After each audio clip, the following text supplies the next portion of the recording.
So, Rabbi Nachman Seltzer, thank you so much for speaking with me about this topic, grief and loss, for the website Finding Light Through Loss. And you're obviously a well-known prolific writer and storyteller, and you've written books both about Gedolim and about many interesting people. And I thought what might be nice if you could be willing to share with us some stories and anecdotes that you have about either Gedolim or ordinary people who've been through grief and loss that could help people who are coming to this website and are in pain and are going through loss. Either stories that provide chizuk, that provide strength for people, because we've seen that even great people struggle and suffer, and with grief and loss, and I think that provides a lot of strength to others, and also just anything words of wisdom that you've seen that they have to offer us while we're going through this. I'm not such a wisdomous person, I'm a regular guy. I guess we could start with with some stories. So. I mean, usually when people ask me questions about some topics, a lot of times I answer them with things that are happening that I'm busy with right now. So it happens to be right now. A few weeks ago, Eli Beer called me up, and I don't know if you read the book 90 Seconds that I wrote about United Hatzala. So that was a big hit, Baruch Hashem. It was a big hit for many reasons. The story is exciting and interesting, but one of the reasons it's a big hit is because it gives hope to people that Eli Beer was not a successful child academically, and despite that he went on to build one of the biggest organizations and most successful organizations in the world. So it's a very big lesson for parents and for people that even if you think you're not successful, that maybe you're not successful in one way, but you could be very successful in a different way. And that should give hope to people to realize that life is a process, and we should keep that in mind. So it's a very important aside for parents and for everyone. So anyways, he called me a few weeks ago. Rabbi Seltzer, just in case there's anybody who's not familiar with what the organization is, United Hatzala is basically a Hatzala, a rescue organization based in Israel. When I wrote the book, it had 6,300 volunteers. The goal at that point was to have about 12,000 volunteers. That was last year. And the reason 12,000 volunteers is important is because that way they could reach anyone in Israel in under 90 seconds. And the reason 90 seconds is the number is because if you reach someone who's having a heart attack under 90 seconds, you can save their life. And that's the goal of the organization. And in the last year, the organization has now over 7,000 volunteers. In the last month and a half, another 2,500 want to join up, which is bringing them to 10,000 volunteers. And now their goal is 14,000 volunteers. And everything changed in the last since the war broke out. So basically, it's an amazing organization. Saved hundreds of thousands, maybe millions of lives in Israel. And really, what Eli did was one of a kind, and he's a regular person, and he's an amazing person, but he himself acts like a regular guy. So he called me up a few weeks ago, and it was 2 weeks after the war started, and he said, listen, I want to write a book about what happened on October 7th, about what's the war in United Hatzala. Yeah. So I said, okay, let's see how that's going to work. I don't know how that's going to work. Let's see what happened. I didn't really know the stories, so I ended up right away. I went down to, I had to go teach that day, Sunday I teach Yerushalayim at night. So I went to United Hatzala headquarters. We sat down for 2 hours to get an overview of what he's talking about. And then from there, the next day I went to Yoav, which is the temporary headquarters they set up for down south, United Hatzala. And Naftali Bennett came that day and he spoke, and it was very interesting meeting a lot. And then I was meeting a lot of volunteers, and I heard their stories for the book. And over 1,000 volunteers went into the most dangerous areas. And although a few people were killed because these were people that were, let's say, the guy in the Shabak, in the Shin Bet, who fought, he got killed, and somebody was a security member at the party got killed. But anyone who went in from all over the country to help save people's lives returned home. and Wow. over 1,000 people, and they went in under fire, literally under fire. Like up in Derech HaTeva, they should not have been able to. Many of them, it's a scary thing. They should not. It shouldn't have been so. The outcome should not have been the way it was. But HaKadosh Baruch Hu was watching over them, like they had a nanea covered surrounding them from all sides. And this book is telling the story of what happened to United Hatzala on that day. It's really a book about one day. Yes. It's like back bookends, but the Yes. main book is the miracles that happened to just some of the volunteers and what they did for Klal Yisrael. Now, so basically, I've been talking to people and listening to their stories. Not now. Now I'm writing it. I've actually finished it, like, in a month. Basically, Wow. I never wrote a book so fast. Sure. That's incredible. I had to do it fast because right now it's happening. I want to get it out as soon as possible. Mm-hmm. But I'm sitting here. I'm talking to volunteers, and it's like therapy for them, and they're telling me their stories. And some of them are crying, and I'm crying because I'm listening to stuff that's really, it's grief. It's real grief. Yes. It's like they're describing what I call the avenue of death. Route 232 is the avenue of death. And I have to, actually wrote in the introduction, like, I had to really tone down things in the book because people wouldn't be able to handle the truth. If I was writing what people really saw, then they wouldn't be able to read the book. People wouldn't want to read the book. So I had to tone it down. But when they described to me what they saw, the sights they saw, Route 232, it's an Israeli highway, and they're seeing hundreds of cars with 1 to 4 people inside who are shot, babies, car seats. We can't even understand it, and they're crying. I'm crying. They're describing things which are very, very. So I'm basically sitting here and doing like therapy for United Hatzala volunteers. Yes. So that's what's going through my mind right now. You're talking about grief. You're talking about.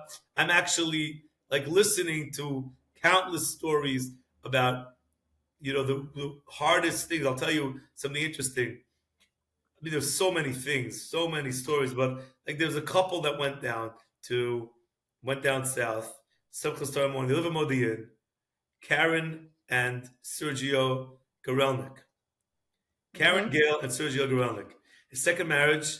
Their grandparents. They look young. They don't look. I didn't realize they were like mine was young. They look young. So they're all kids. Their kids are married. They're out of the house. They have grandchildren. So that day, Simchas Torah, they packed up and they left.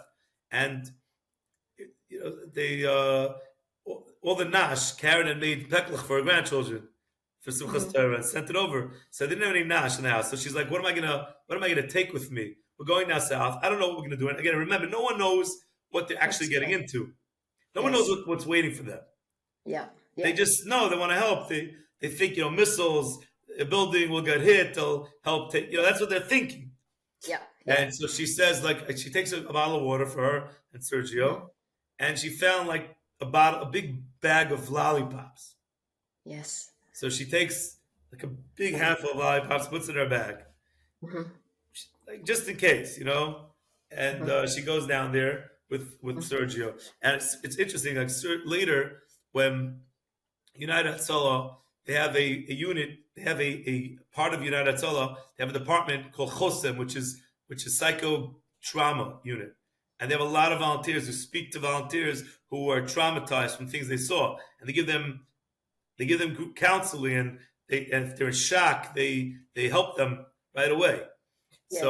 So later, when they were talking about what they saw that day, so Sergio actually came up that he had been in 9/11. He had been a volunteer for Hatzala Bergenfield, for the ambulance department, the fire department of Bergenfield, New Jersey, in 9/11. So he actually it brought up 9/11 also. Like it's the guy who was in 9/11. He's on the other side of the Hudson. There's a whole flotilla of boats coming across with people who went through 9/11, and they're dealing with people coming across the river, Hudson River. Wow. And so him and his wife are going down, and they go down. It's a whole day of things. I'm not, so much stuff. You have to read the book and see the things they went through, and crazy, crazy stuff. But so she told me there was at one point there was a soldier there who was in complete shock. And she had to she learned also a little bit of techniques about choser, psychotrauma. And so she was trying to help this person and help them overcome their trauma.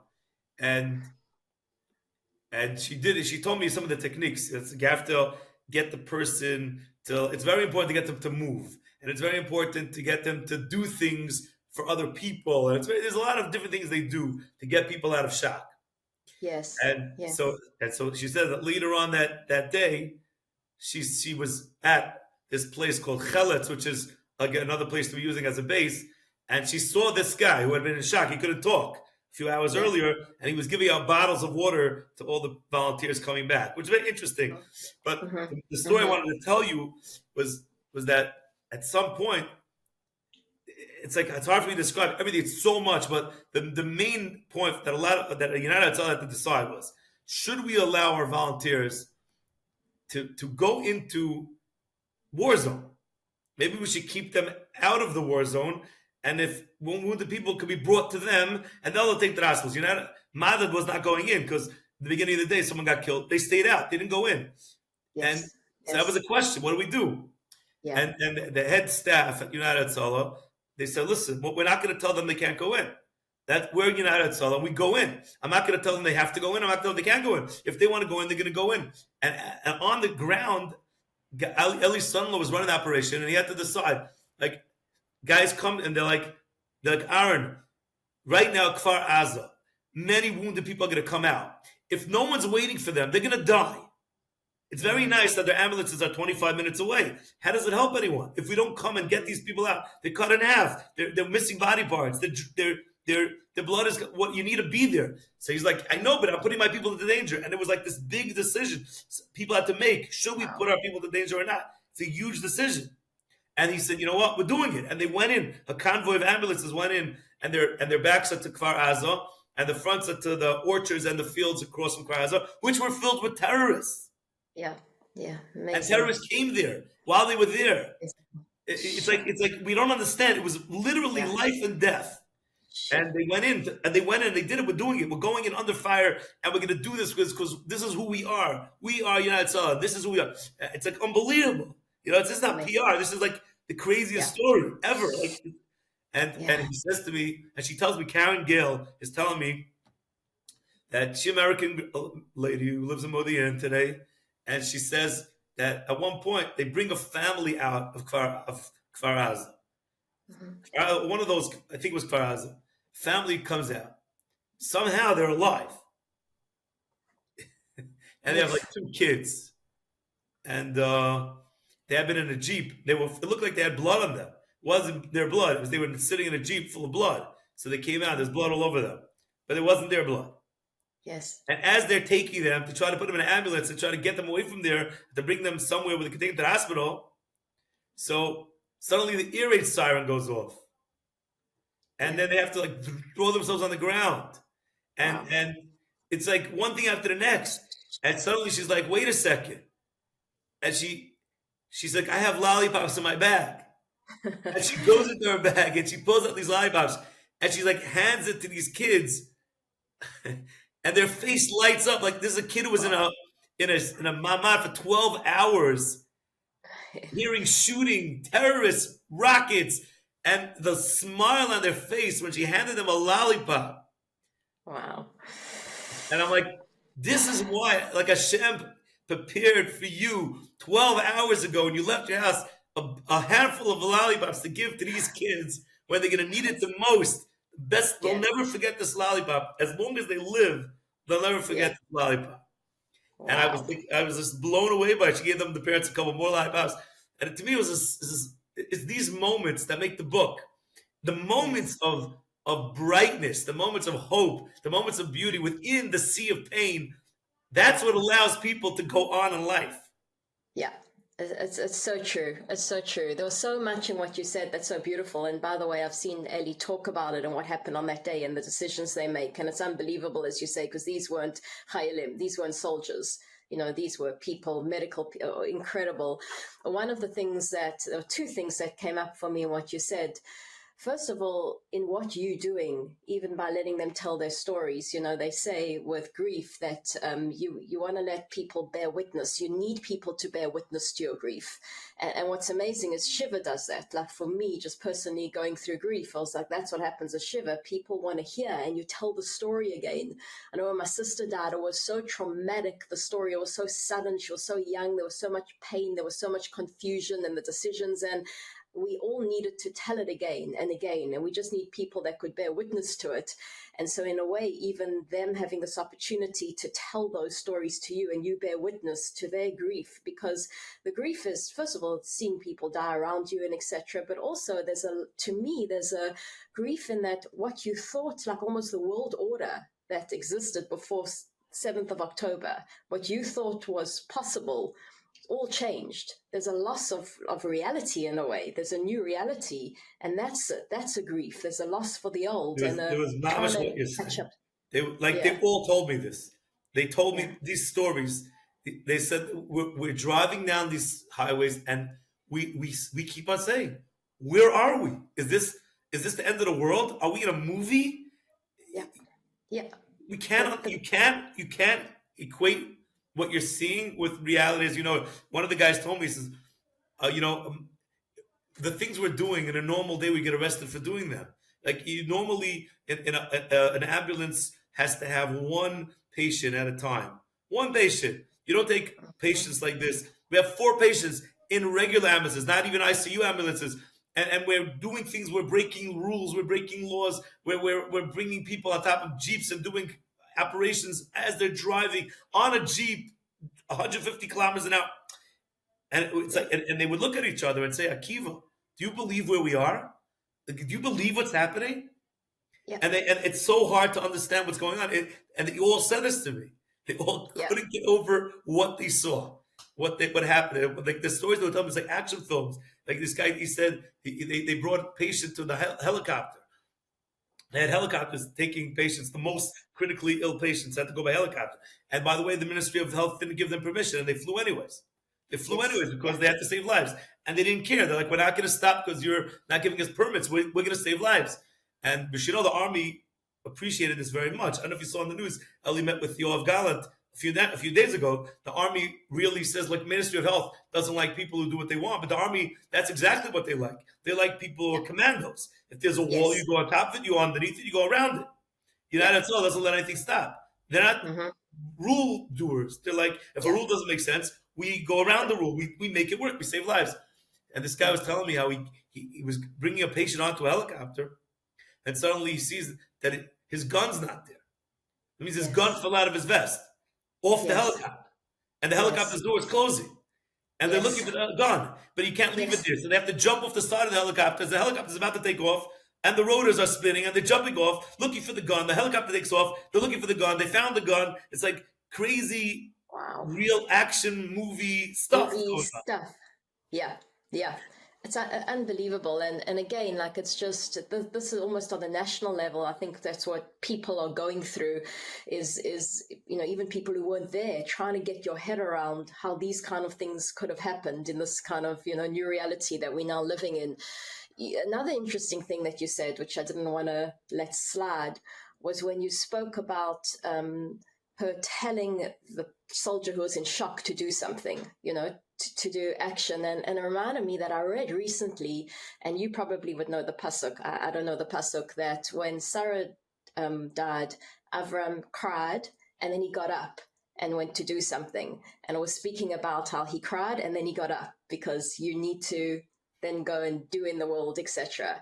Which is very interesting, because even the grief specialists talk about that. They talk about at a certain stage, like finding meaning, which is a little bit what I'm doing with this website, actually going and doing, not getting.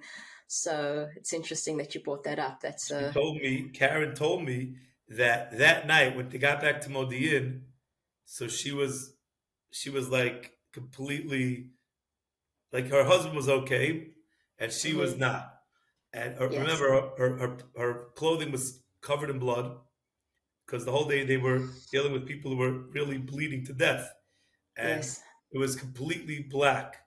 And she said when she got home, she took a shower, and she took a shower for a long time. And then she said to her husband, the blood's not coming off. And her husband looked at her and he said, the blood's off. She said, it's not. I still see the blood. It's still on me. And he said, it's not on you. Your hands are clean. The blood is off. And she said, no, I still see it. And he said, you need to speak to someone. And he called one of the psychotrauma experts. And she said it was interesting because I knew what she was doing, because I know what she was doing. She was doing what I was doing to that soldier myself. And I knew what she was doing, and it was still working. Yes. It's almost like you have to go through that process yourself, you know? He said, I knew what she was doing. I know all the techniques, but but I needed to do it. Yeah. I think that's one of the things, and again, I've heard you talk about this, is that nobody is immune to grief, and we can see grief and trace it back to and loss, and as it is, it's watching someone you love die, watching people you don't love die, as traumatic, you know, fellow Yidden, and then just it can be any kind of loss of a certain order you used to or what you used to. It can be a divorce breakdown, a family breakdown. There's also a sense of loss. But that this kind of, we find the roots of this in Torah, and I've heard you speak about it. We've seen some of the greatest humans who've walked the planet grieve, you know? Could you maybe give us like some of the examples? I'll tell you, while you're speaking to me now, I was just thinking, you know, there's David HaMelech, and David HaMelech grieved. And when I spoke about this somewhere else, and she asked me, can I think of an example of a great person grieving? And I thought, well, David HaMelech is an example because he really showed real grief for Avshalom. And I mentioned that. But there's something else that, you know, sometimes people look at someone grieving and they say, you know, get over it. It's been so long. Or they say, why are you even grieving? This is not a reason to grieve, or whatever. And, you know, because let's take a look for a second. Let's go to Shaul HaMelech for a second. Shaul HaMelech, he was picking on David. Shaul HaMelech was scared that David had designs on his kingdom. It wasn't true. Shaul HaMelech had no reason to fear David, and yet he was fearing David. It was in Shaul's mind. It wasn't reality. Shaul had fear, it was paranoia of something which didn't really exist. But it didn't, nevertheless, it caused him to make real decisions that affected his future, it affected his kingdom, it affected his kingship, it affected David's life and his daughter's life and Jonas's life. And you see, he was grieving over what he felt perceived as a loss of his kingdom, and it wasn't even reality, and yet it was real for him. And Shaul HaMelech really was scared that David was taking it away, even though it wasn't true. And yet we see, and it was real grief, and it really affected his life to a point where he made decisions which did lead to the, you know, maybe call it self-fulfilling prophecy or whatever it is. But the Torah is Messiachas to Shaul HaMelech. We see the Torah doesn't just gloss over it, and the Torah is showing you, in a certain sense, Shaul HaMelech it's all in his mind. Yeah. And it's real. Yeah. It's interesting you say that, because it's quite a lot about what I teach in my day job about, you know, because we only ever experiencing our mind. That's our reality. I remember reading Rav Dessler speaks about this, that when Avram and Eliezer and Yitzchak were approaching where they were going to do a Kedas Yitzchak, they both saw, everyone saw different things. And Eliezer saw, whatever they saw was reality for them. What we see is our reality. We can only live in the experience of our thinking. But because they were on different levels of consciousness or different levels, you know, madrigas, their realities were different. So what they experienced was 100% valid and real for them, but it was different.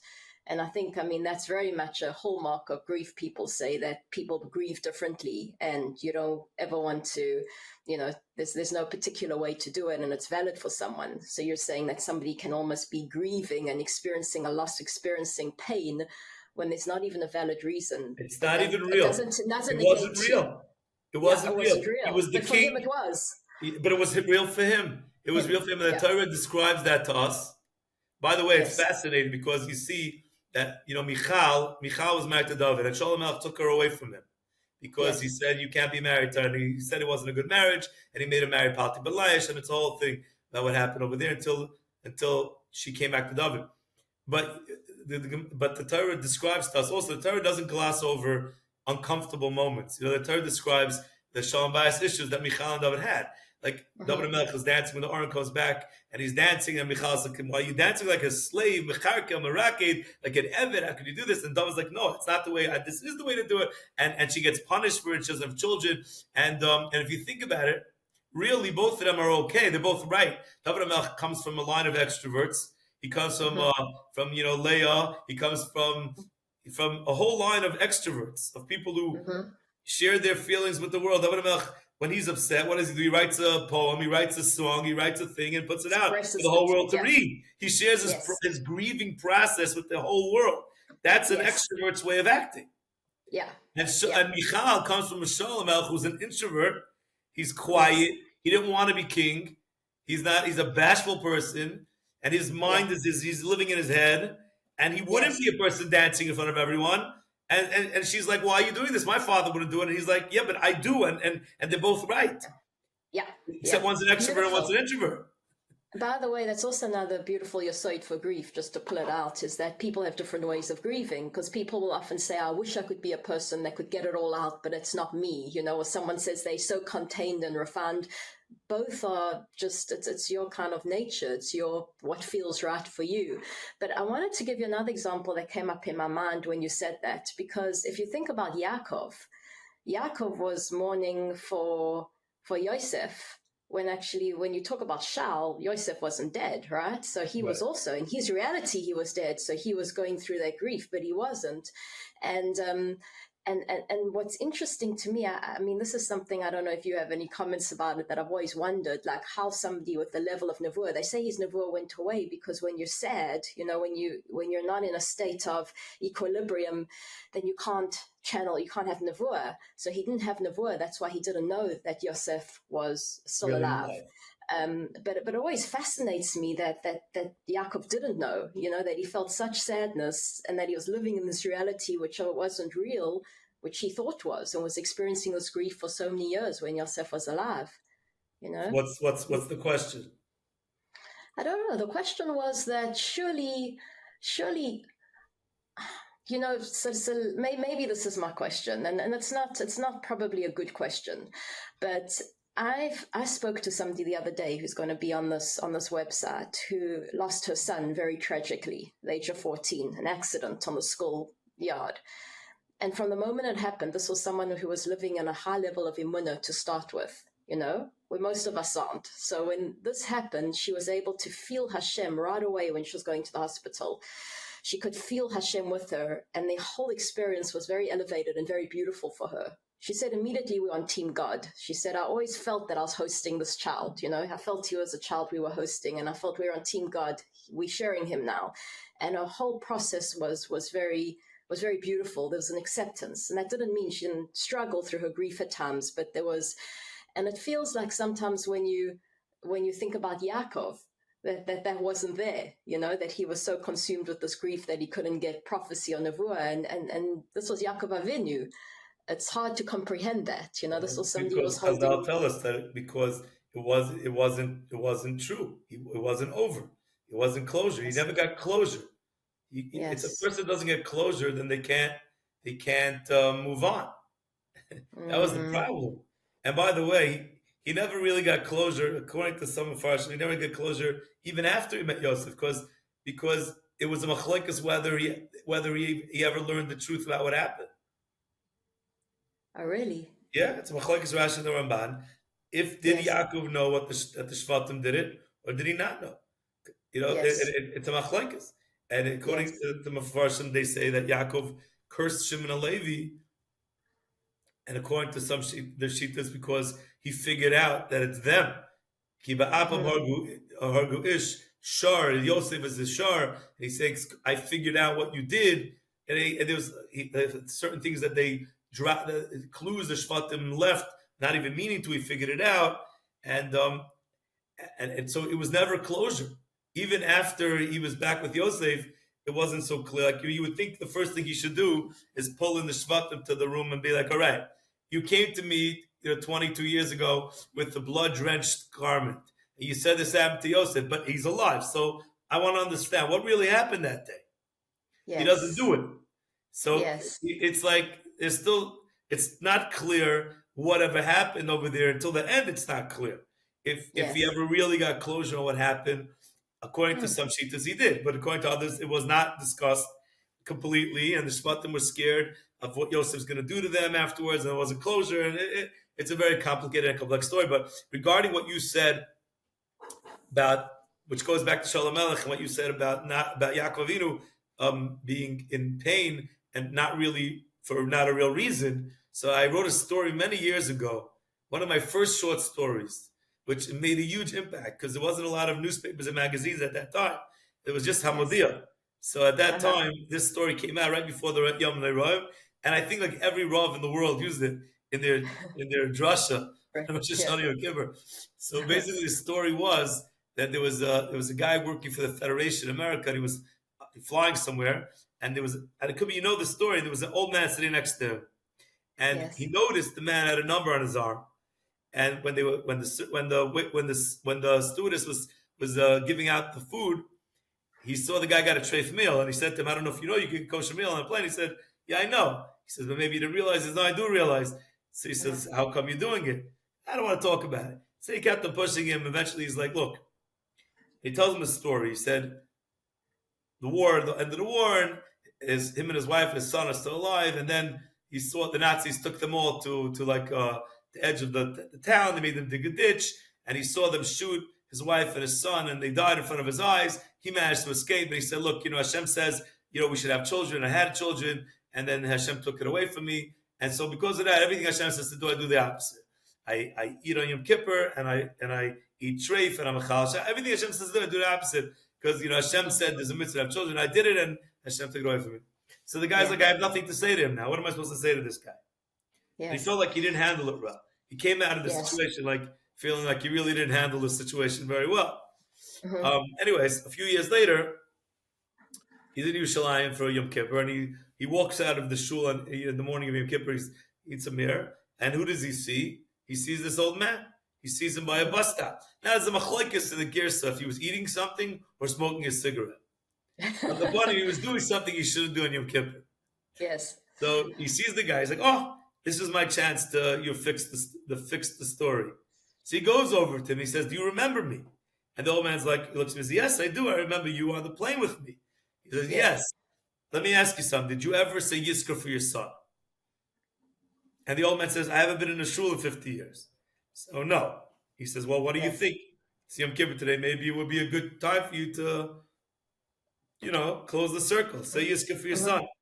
So he says, "Okay, all right, fine." So they walk down the street and they pick a random shul. They walk into a random shul, and it's laning time, Yizkor time, and this man takes the old man over to the chazan, and he says, "This is a man who lost his son in the war, and he wants you to say a special Yizkor for his son." So the chazan says, "Okay, what's his name?" So he tells him the name, so and so and so and so. So the story it's crazy. The chazan turns white. The chazan screams out, "Tate!" And it was his father. And the old man faints. He faints right there in the shul. Wow. So when he comes through, he says to the chazan, "I don't understand. How could you be my son? I saw the Nazis shooting you." Yeah. He says, "They did shoot us. Mommy shielded me with her body, and I wasn't shot. And I crawled out later, and I survived." So you understand, for 50 years or 60 years, this old man was angry at Hashem. He was grieving, like you said, something which wasn't true. Yes. His son was alive. His son had children. His son was in Yerushalayim. He was a chazan in Yerushalayim. He had grandchildren. He had a whole family. But he was living in a world of grief, and he really did grieve for decades. Wow.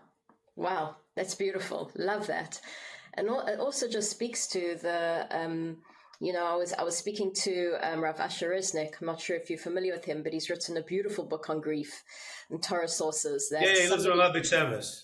Yeah. So someone gave us that book when we lost my sister, and it provided a lot of nechama. Anyhow, we were talking about having a continued relationship with the person, after they die. And obviously they're things that we do for their nechama, but also that they do things for us, which I'm noticing a lot. I'm noticing that my sister's influencing me in this world, that I was the big sister. She's 6 years younger than me. So it's almost like I influenced her when we were in this world. Well, that's how our relationship dynamic was set up. But she's the things that I'm doing, this grief website's one of them, but many things I'm saying yes to that I wouldn't have, because I know my sister would have done that. And she's having a hashpah on me, an influence on me.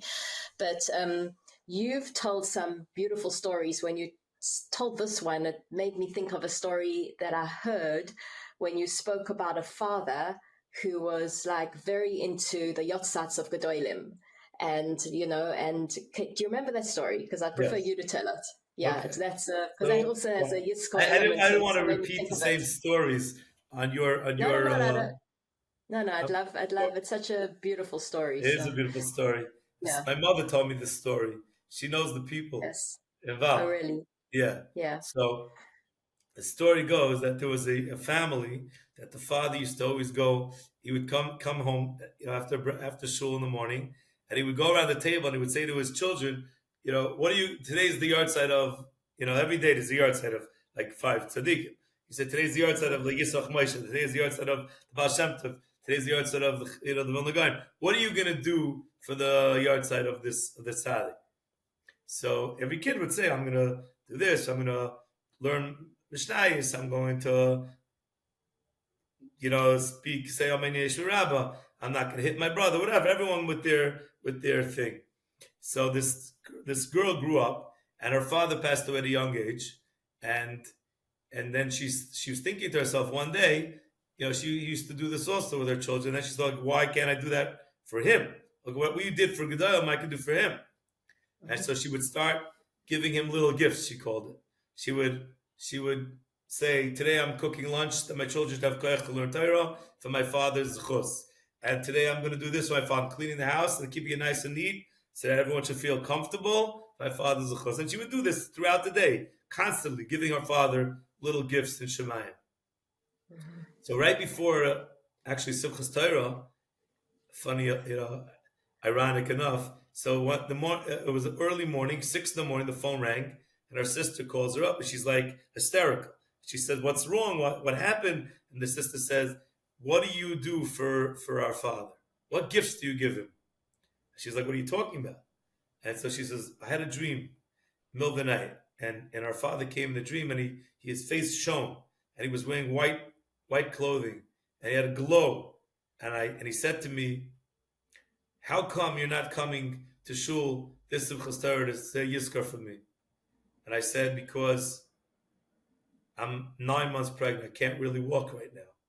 And he said, 'If you only understood what we in Shemayim gain from this, and when we wait all year for our children to come say Yizkar for us, you wouldn't say that. You would do it.' So she said, 'If that's that important for you, I'm going to do it.' And then he said to me, she said to our sister, and then he said to me, 'Do you know your sister gives me little gifts?' And I wanted to ask him what, but he disappeared. So the whole night I was here thinking, what do you do for him? And only I had to wait till 6 in the morning. I couldn't call you at 5. So I called you, but what do you do? And she thought, what's it talking about? Until she realized, the little gifts she does every day for her father, that's what it's talking about.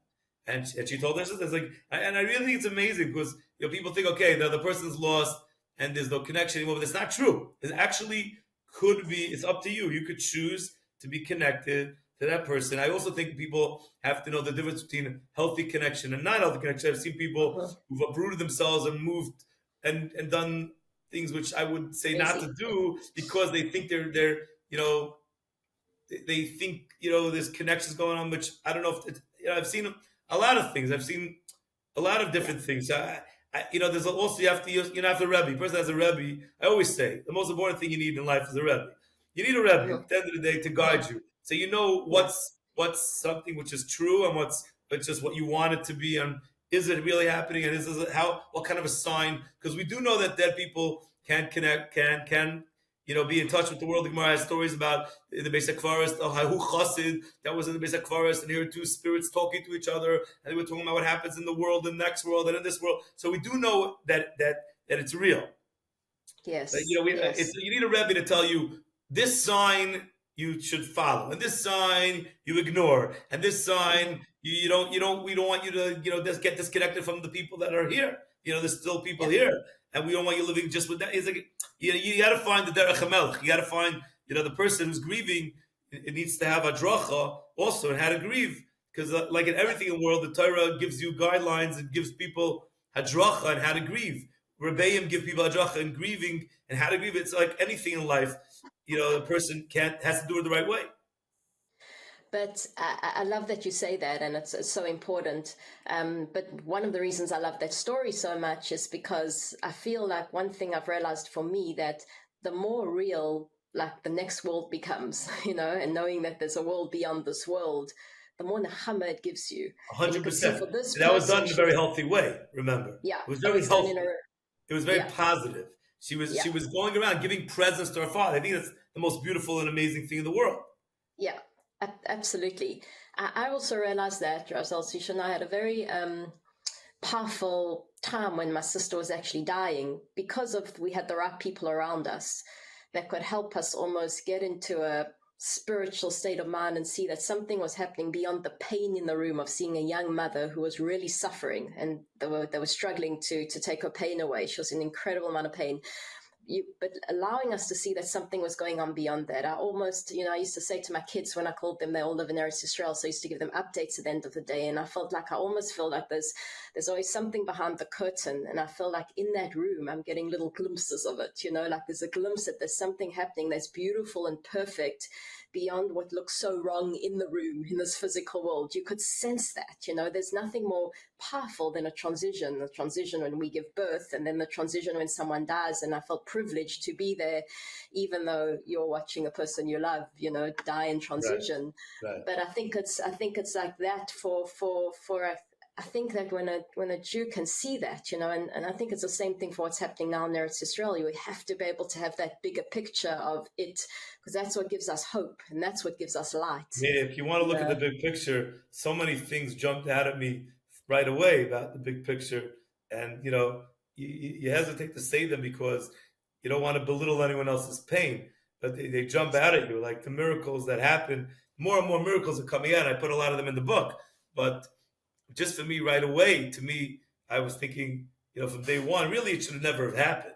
It should not have happened. They knew way too much about it. There was no reason for this to happen. They ignored it. And to make it worse, for weeks before, all they were talking on the radio was Yom Kippur War. Yes. 50 years to Yom Kippur War. 50 years to how Israel was taken by surprise. On and on and on and on and on. Yes. Every time I open the radio, 50 years to, Rabbi Nachman and to the radio, 50 years ago, and we made this mistake. And then they do the same exact thing 50 years later on the yard side. They make the same mistake. It doesn't make sense. And if you think about it, Hashem allowed the gates to open up. He allowed them in. They were in. Now, you have to understand, they could have gone to Yerushalayim. Yes.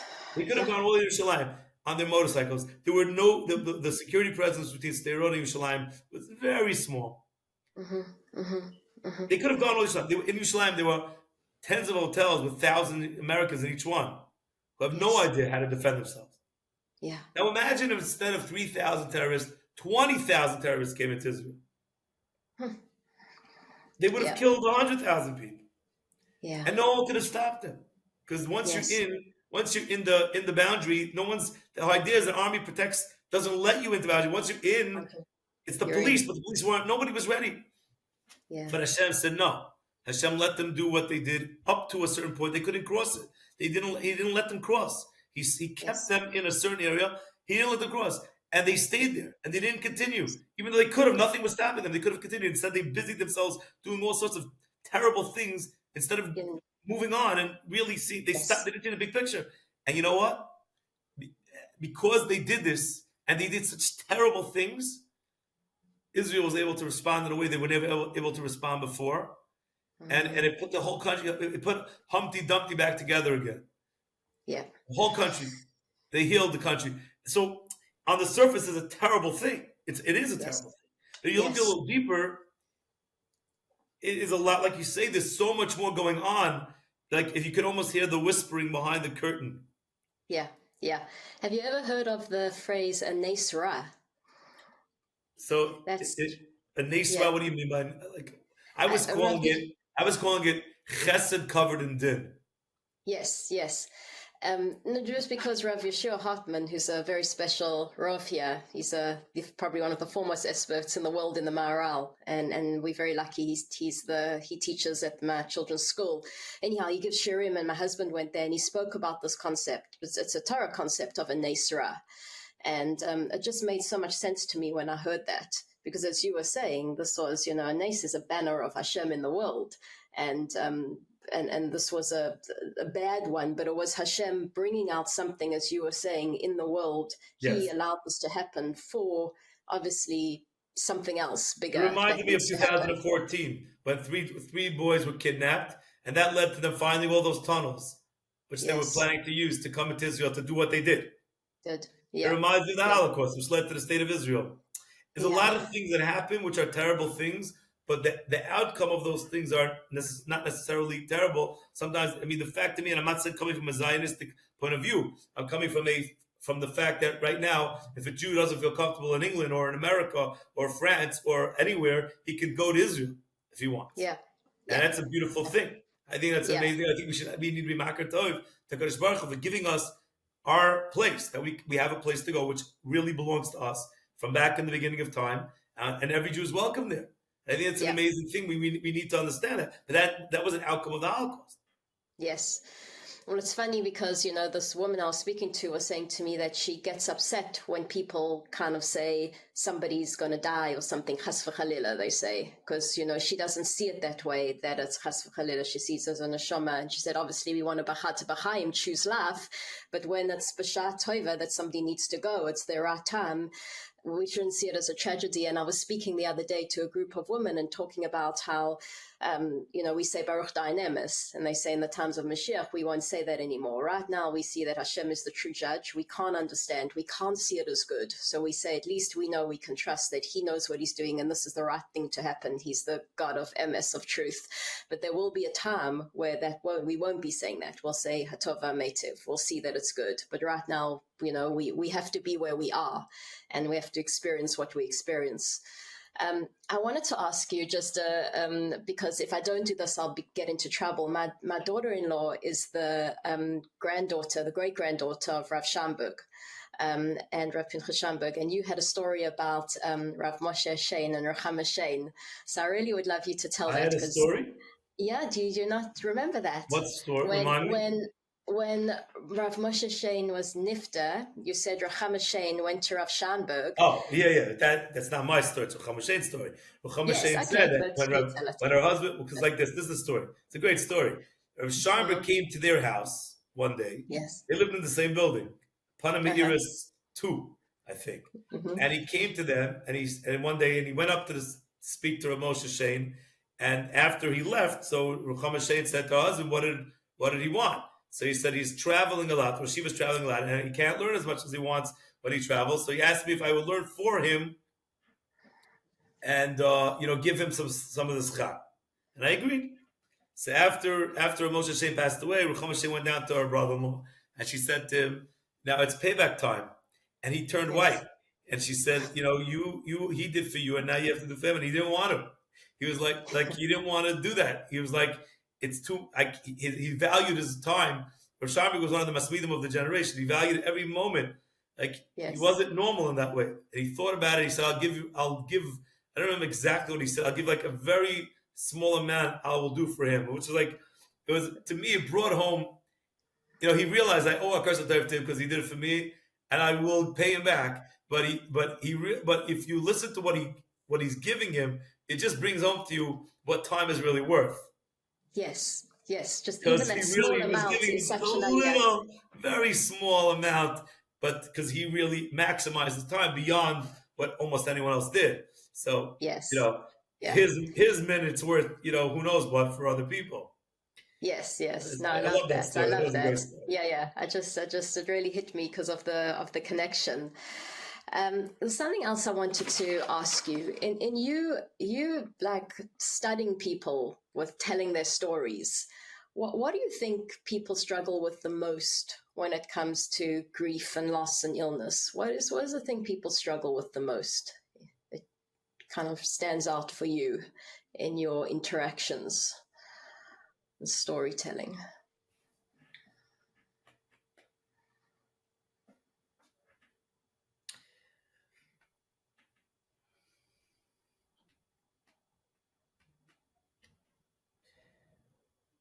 I mean, the people who are old, who are telling me stories about things that happened a long time ago, so they're struggling with, they miss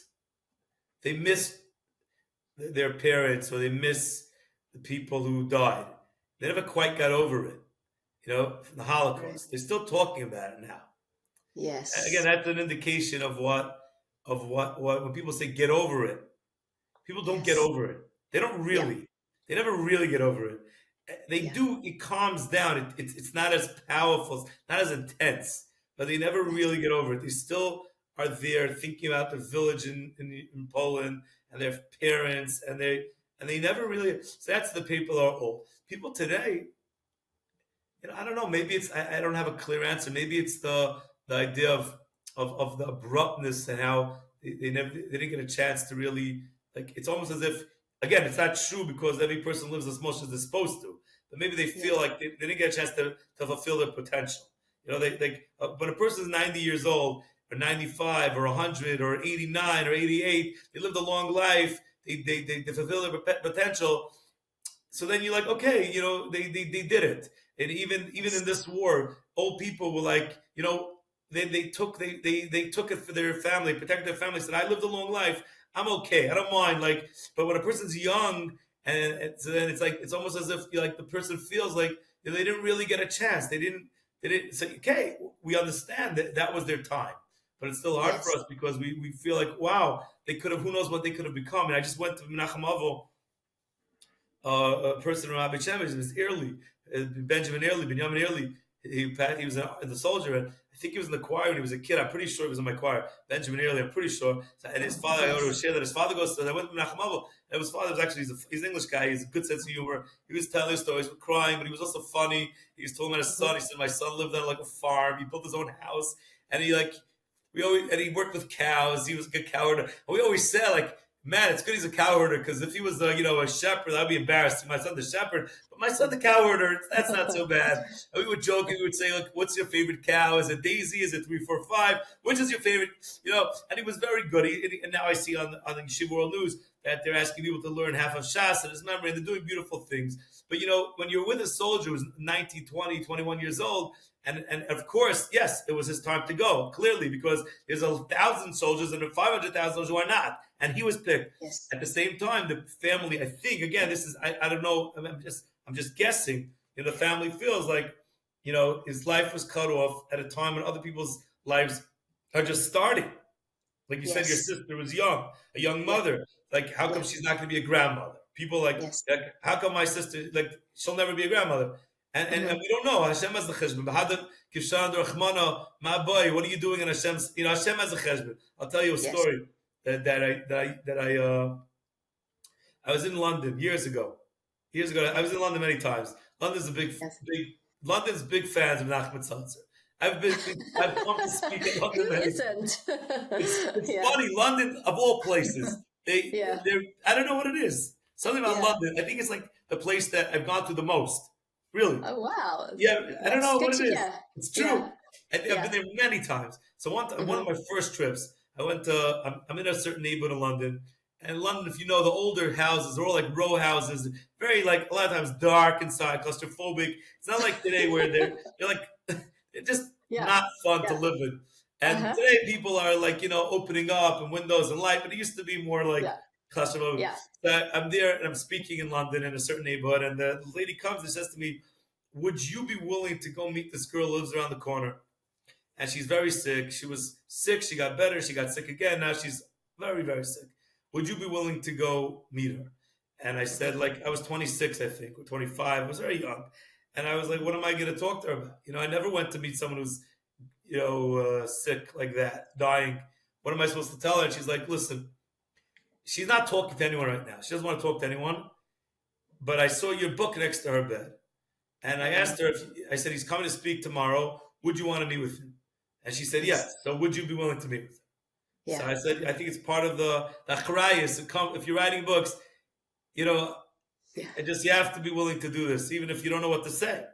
I said, okay. So I spoke, and then we went around the corner to this house. It's Stafford Hill. It's, like I said, dark, claustrophobic, just not fun.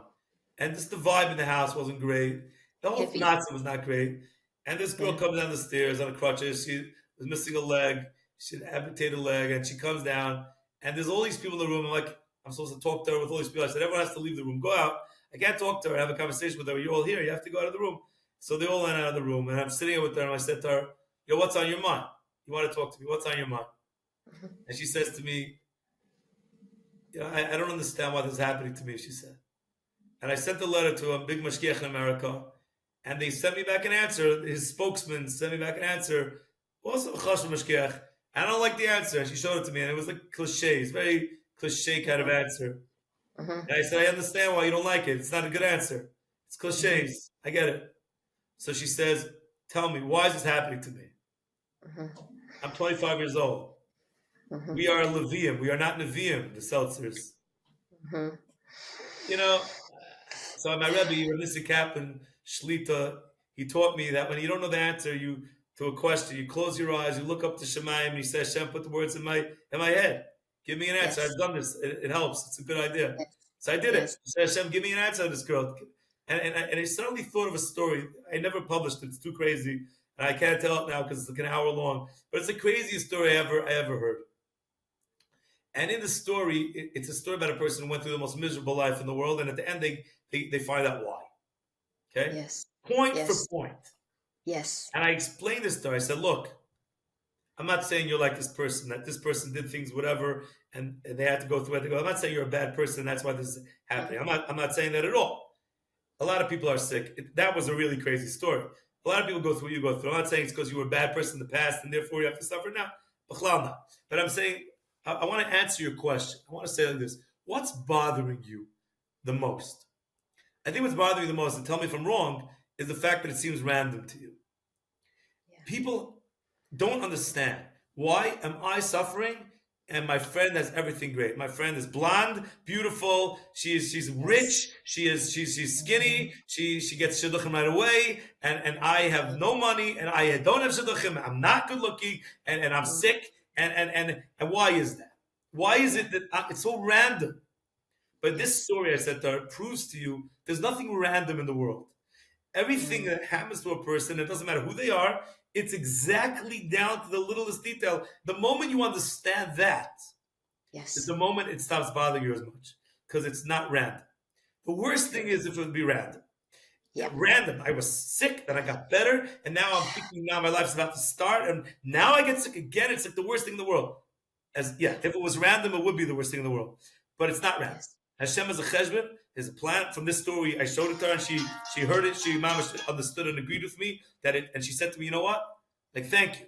You actually, I feel better. Like, you actually made me feel like it's an actual answer. Like, I don't know the answer. I don't know why I should doing it, but I know that there's a plan.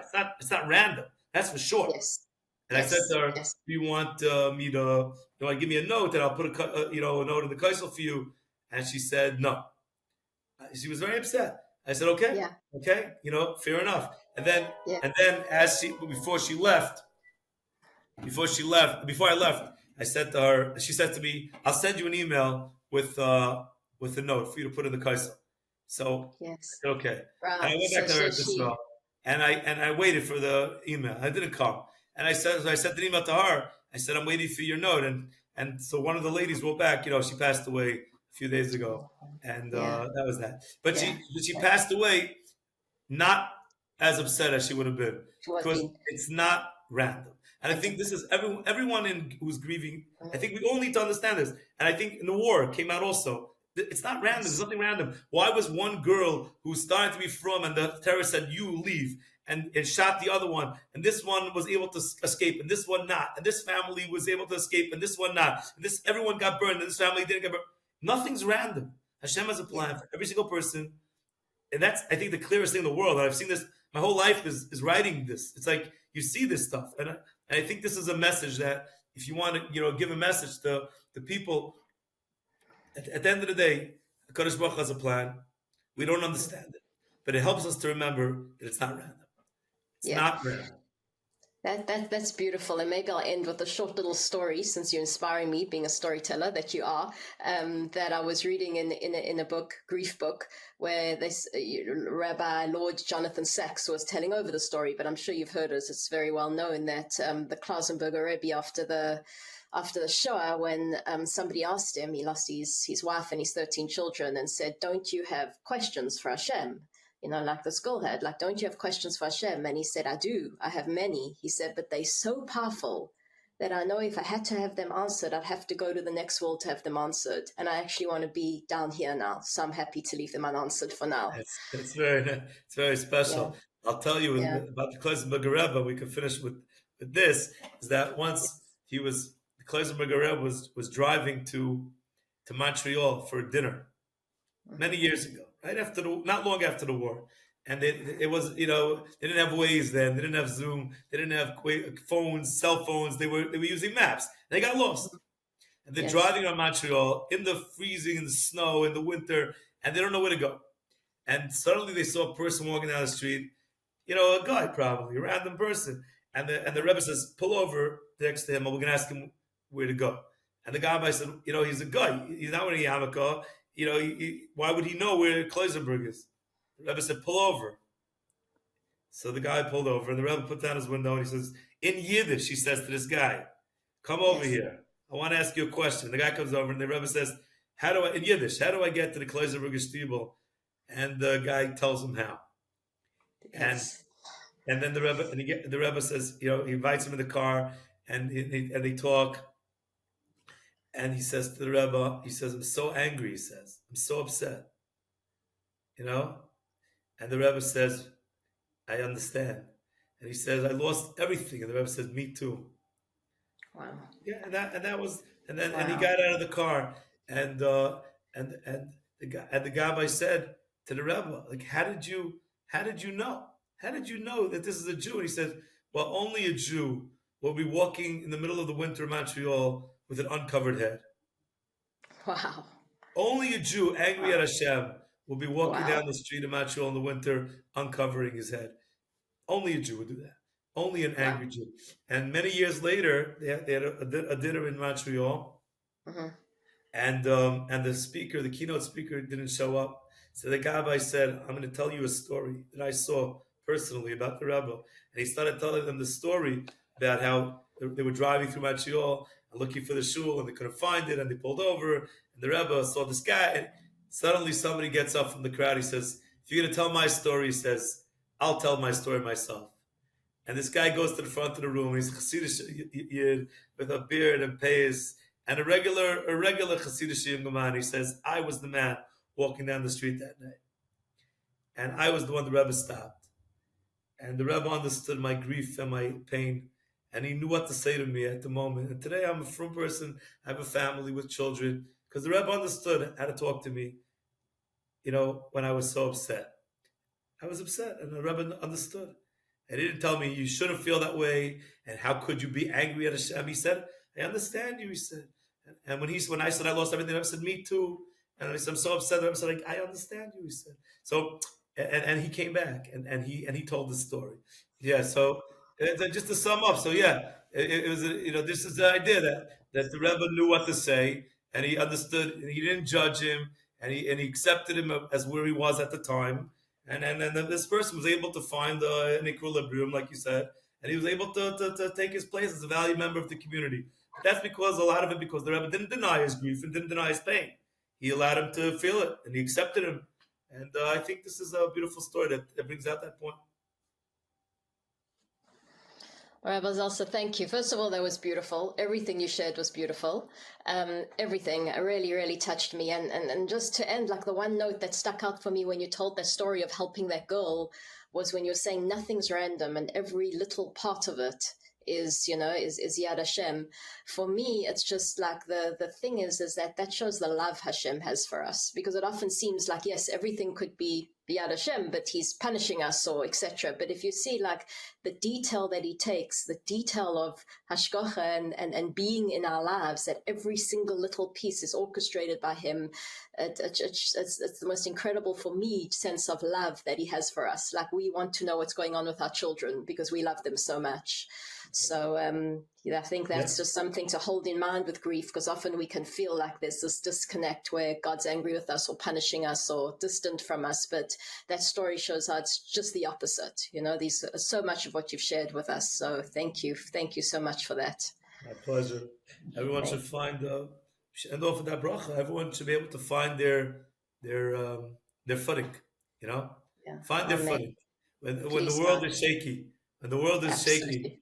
And they feel like they're, being shipwrecked at sea.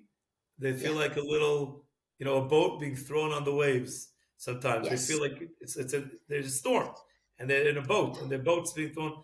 They should find the island. They should find the island of peace, the palm trees, the sand, the feeling of serenity, and heal, and absolutely find their island. Find their island. Amen. Please, God, that's beautiful. Thank you, Rabbi. Thank you.